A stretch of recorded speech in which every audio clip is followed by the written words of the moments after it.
Hi students, இந்த கிளாஸ்ல நம்ம ஆப்டிக்கல் இன்ஸ்ட்ருமெண்ட்னா என்ன அப்படினு பார்க்க போறோம். ஆப்டிக்கல் இன்ஸ்ட்ருமெண்ட்னா உங்களுக்கு டக்குன்னு ஞாபகம் வருது டெலஸ்கோப், மைக்ரோஸ்கோப், ஸ்பெக்ட்ரோமீட்டர்.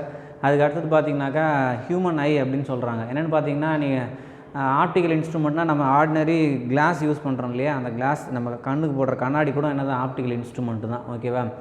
ஒரு இன்ஸ்ட்ருமெண்ட்டும் ஒரு ஒர்க்கை செய்யும். தெரியும் உங்களுக்கு. ஆப்டிக்கல் இப்போ கண் கண்ணாடி இருக்குதுனாக்கா ஒன்று சிலருக்கு வந்து நியர் சைட்டாக இருக்கும், சிலருக்கு வந்து ஃபார் சைட்டாக இருக்கும். அதாவது கிட்ட பார்வையாக இருக்கவங்க ஒரு லென்ஸையும், தூர பார்வையில் இருக்கவங்க ஒரு லென்ஸையும் யூஸ் பண்ணுவாங்க. அதே மாதிரி இங்கே மைக்ரோஸ்கோப்புன்னு கொடுத்துருக்காங்க. ஃபஸ்ட்டு மைக்ரோஸ்கோப்னால் என்ன, ஏதாவது ஒரு ஸ்மால் ஆப்ஜெக்ட் இருந்தால் அதை பெருசு பண்ணி காட்டுற ஒரு இன்ஸ்ட்ருமெண்ட்டு.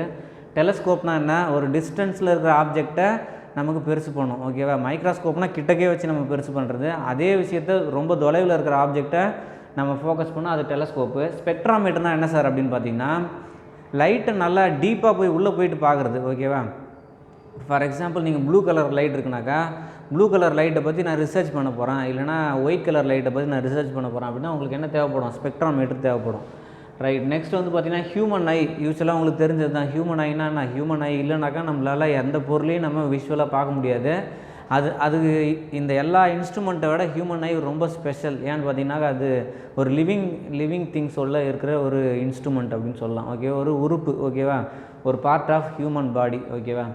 ரைட். இப்போ ஆப்டிக்கல் இன்ஸ்ட்ருமெண்ட்டுன்னு அதான் சொல்கிறாங்க. இதில் வந்து பார்த்திங்கன்னா நிறைய டைப் ஆஃப் ஆப்டிக்கல் இன்ஸ்ட்ருமெண்ட்ஸ் இருக்குது. உங்கள் புக்லேயும் நிறையா கொடுத்துருக்காங்க. ஃபஸ்ட்டு சிம்பிள் மைக்ரோஸ்கோப் அப்படின்னு ஒன்று படிக்க போகிறோம். அதில் 2 டைப் இருக்குது. ஓகேவா? என்னென்னு பார்த்தீங்கன்னாக்கா ஒன்று நியர் பாயிண்ட் ஃபோக்கஸிங், இன்னொன்று நார்மல் ஃபோக்கஸிங் அப்படின்னு 2 டைப் இருக்குது. First what is simple microscope அப்படின்னு பாருங்கள். Single magnifying lens of small focal length use பண்ணாக்கா அதுக்கு பேர் என்னவா, சிம்பிள் மைக்ரோஸ்கோப் அப்படின்றாங்க.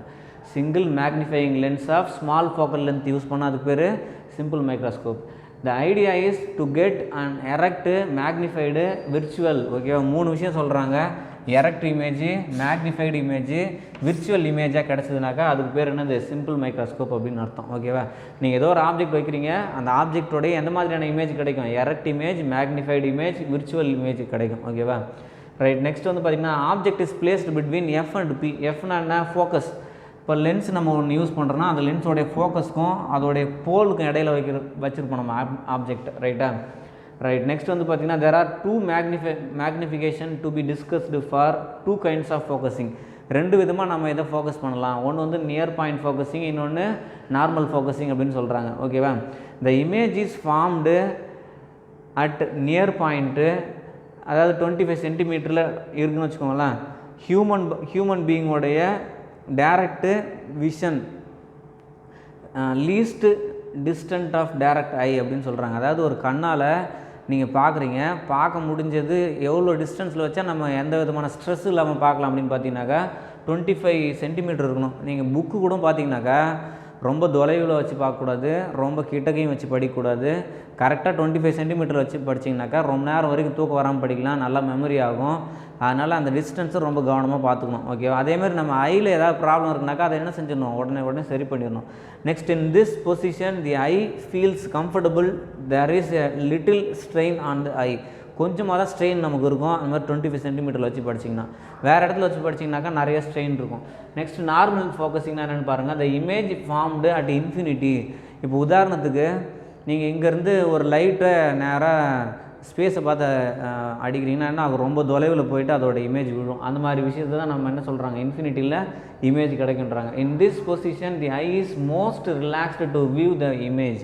இப்போ தூரத்தில் இருக்கிற ஒரு ஆப்ஜெக்ட், ஒரு பில்டிங்கையோ இல்லை ஒரு டவரையோ, அப்படி இல்லைனா ரொம்ப தொலைவில் இருக்கிற சன்னு, இந்த மாதிரி சன்னு பார்த்தா நம்ம கண் ஒரு மாதிரி இருக்கும். ஆனால் மற்ற ஆப்ஜெக்ட்லாம் பார்க்கும்போது நமக்கு எப்படி இருக்கும், ரொம்ப ரிலாக்ஸாக நம்ம பார்க்கலாம் அப்படின்னு சொல்கிறாங்க. ஓகேவா? அதுக்கு பேர் தான் என்னது, normal focusing. Magnification near point focusing அப்படின்னு ஒன்று இருக்குது. அதில் என்னென்னு பார்த்துடலாம். அதோட எக்ஸ்பெரிமெண்ட் அரேஞ்ச்மெண்ட் இதுதான். சாதாரணமாக ஒரு எப்படி நியர் பாயிண்ட்டில் எப்படி நம்ம ஃபோக்கஸ் பண்ணுறது அப்படின்னு. இது வந்து ஆப்ஜெக்ட்னு வச்சுக்கோங்க, இது வந்து இமேஜு, இது வந்து லென்ஸு. ஓகேவா? நம்ம கண்ணால் பார்க்குறோம், அந்த இன்ஸ்ட்ருமெண்ட்டில் இருக்கிற லென்ஸு. ஓகேவா? இந்த இடத்துல டிங்கிறது என்னென்னா நியர் பாயிண்ட் ஃபோக்கஸிங். நம்மளால் எவ்வளோ பார்க்க முடியும், அந்த டி அளவுக்கு தான் பார்க்க முடியும். கிட்டத்தட்ட இது எவ்வளோப்பா, இது 25 சென்டிமீட்டர் அளவுக்கு இருக்கும். ஓகேவா? யூங்கிறது ஆப்ஜெக்ட் டிஸ்டன்ஸு. ஓகே, யூங்கிற ஆப்ஜெக்ட் டிஸ்டன்ஸு, எஃப்னா focal length of given lens, இல்லை டேக்கிங் லென்ஸ்னு வச்சுக்கோங்க. டிங்கிறது இமேஜ் டிஸ்டன்ஸ்னு சொல்லலாம், இல்லை ஹியூமன் பீயிங்கோடைய டைரக்ட் விஷன் டிஸ்டன்ஸ் அப்படின்னு சொல்லலாம். ரைட்டா? நெக்ஸ்ட் வந்து பார்த்தீங்கன்னா மேக்னிஃபிகேஷன் இஸ் கிவன் பை. மேக்னிஃபிகேஷன்னா என்ன சொல்லுவோம், object distance divided by first image distance divide by object distance சொல்லுவோம். அப்போ m is equal to v by u அப்படின்னு கிடைக்கும். With the help of lens equation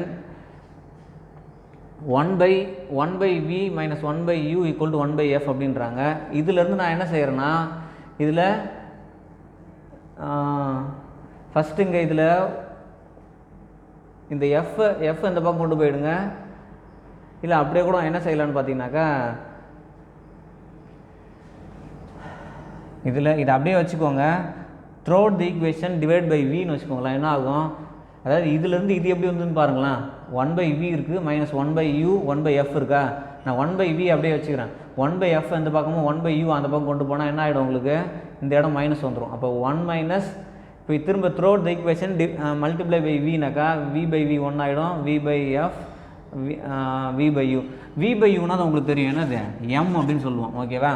அப்போ எம்முக்கு பதிலாக நம்ம என்ன எழுத முடியும், 1 மைனஸ் வி பை எஃப்னு எழுதலாம். அதான் m is equal to 1 minus v by f இப்படியும் எழுதலாம், இல்லை இப்படியும் எழுதலாம். ஓகேவா. Substituting for v with sign convention. அப்போ v equal to minus d, அதான் நான் சொன்னேன் இல்லையா, அந்த இடத்துல வின்னு எழுதலாம், இல்லை மைனஸ் டின்னு எழுதலாம். ஓகேவா. அதனால் m is equal to இந்த ஈக்குவேஷனில் 1 ப்ளஸ் டி பை எஃப் அப்படின்னு கிடைக்குது. This is the relation for near point focusing. அவ்வளோதான்ப்பா. நம்ம இதில் என்ன பார்த்துருக்கோம், what is optical instrument, simple மைக்ரோஸ்கோப்னு பார்த்தோம். அதில் 2 விதமான ஃபோக்கஸிங் இருக்குது. ஒன்று வந்து பார்த்திங்கன்னா நியர் பாயிண்ட் ஃபோக்கஸிங், இன்னொன்று நார்மல் ஃபோக்கஸிங். நார்மல் ஃபோக்கஸிங் அது இதுக்கு அடுத்த டாபிக், அது அடுத்த வீடியோவில் நம்ம பார்க்கலாம். நியர் பாயிண்ட் ஃபோக்கஸிங் மட்டும் நம்ம பார்த்துட்டோம். லாஸ்ட்டில் நமக்கு மேக்னிஃபிகேஷனுக்கு என்ன ஃபார்முலா இருக்குது, m is equal to 1 plus d by F அப்படின்னு கிடைக்குது. இந்த ஃபார்முலா மட்டும் ஞாபகம் வச்சுக்கோங்க. இதுக்கு 1 மார்க் கொடுப்பாங்க. ஓகேவா. Okay, thank you.